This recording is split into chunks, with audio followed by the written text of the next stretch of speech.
ইউনূস সাহেবকে একটা কথা বলতে চাই আমরা। ইউনূস সাহেব, আপনার ক্ষমতার উৎসকে, আপনার ক্ষমতার উৎস জনগণ। যেহেতু সংসদ নাই, আপনার ক্ষমতার উৎস আমরা, রাজনীতিবিদরা, সুশীল সমাজরা, ব্যবসায়ীরা। আজকে আপনি যে সংস্কারের কথা বলছেন, সাধারণ মানুষের কি সংস্কারের একটা প্রস্তাব আপনি নিয়ে আসছেন? আজকে 28 লক্ষ মানুষ চাকরি হারিয়েছে বাংলাদেশে, ওই তার সংস্কারের তো কোনো কথা বলে নাই। আজকে ব্যবসায়ীরা হাহাকার করতেছে, এনবিআর দিয়ে এবং বিভিন্ন সংস্থা দিয়ে তাদেরকে শেষ করে ফেলাচ্ছেন, গার্মেন্টস বন্ধ হয়ে যাচ্ছে, ওই তাদের কথা বলার কোনো জায়গা নাই।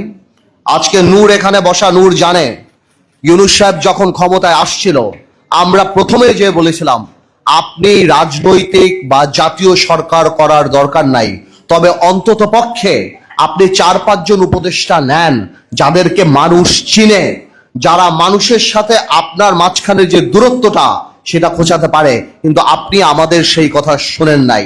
আজকে আপনার যে উপদেষ্টারা আছে তাদের অর্ধেক উপদেষ্টার নাম বাংলাদেশের মানুষ বলতে পারে না।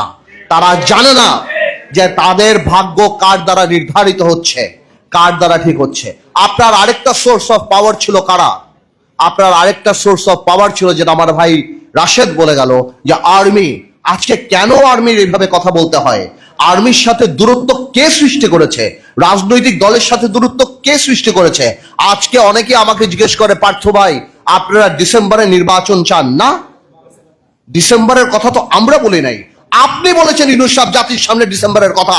আমরা বলেছি আপনারা সেই ওয়াদা আপনি রাখেন, আমাদের মুখ থেকে ডিসেম্বরের কথা আসে নাই। আজকে করিডোরের কথা শুনে কনফিউশন কে ক্রিয়েট করেছে? আমরা তো কনফিউশন ক্রিয়েট করি নাই। এই করিডোরের ইস্যু ইউনূস সাহেব আপনি নিয়ে আসছেন। আজকে কষ্ট লাগে, আজকে কষ্ট লাগে। আপনার প্রেস সচিব বলে নির্বাচন কবে? জানুয়ারিতে হতে পারে, ফেব্রুয়ারিতে হতে পারে, মার্চে হতে পারে, এপ্রিলে হতে পারে। এটা কোনো ধরনের কথা? আপনি জাতিকে কি একটা লটারির মধ্যে ফেলে দিবেন? যে আজকে আপনার আপনি বলছেন আপনি সংস্কার করবেন। কিসের সংস্কার?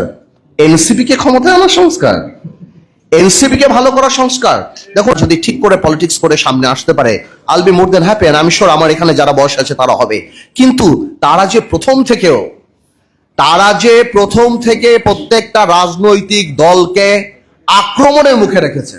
এই যে একটা কথা তারা বলে যে বিএনপি আওয়ামী লীগ মুদ্রার এপিট আর ওপিট, আমরা আর আওয়ামী লীগরা বা অন্যান্য দলরা আমরা নাকি মুদ্রার এপিট আর ওপিট। ওনারা কোন কারণে এনসিপি আপনাদের জন্য?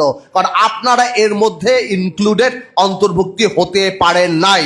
আপনাদের দম্ভ, আপনাদের অহংকারের জন্য।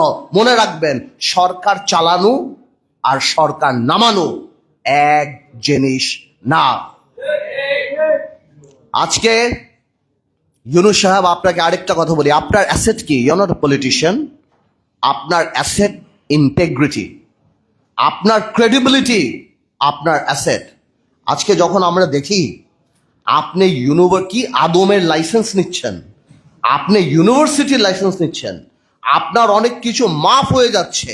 আপনার ওখানে যে উপদেষ্টারা বসা, সেই উপদেষ্টারা রাত্রেবেলা এনসিপির সাথে বসে, সেখানে বসে কোন কফি হাউসে বসে সবকিছু ঠিক করছে।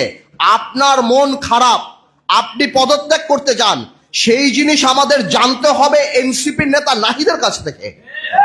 এটা আমাদের জন্য লজ্জাকর ব্যাপার। আপনি আজকে যে পারমিশন গুলি নিয়েছেন,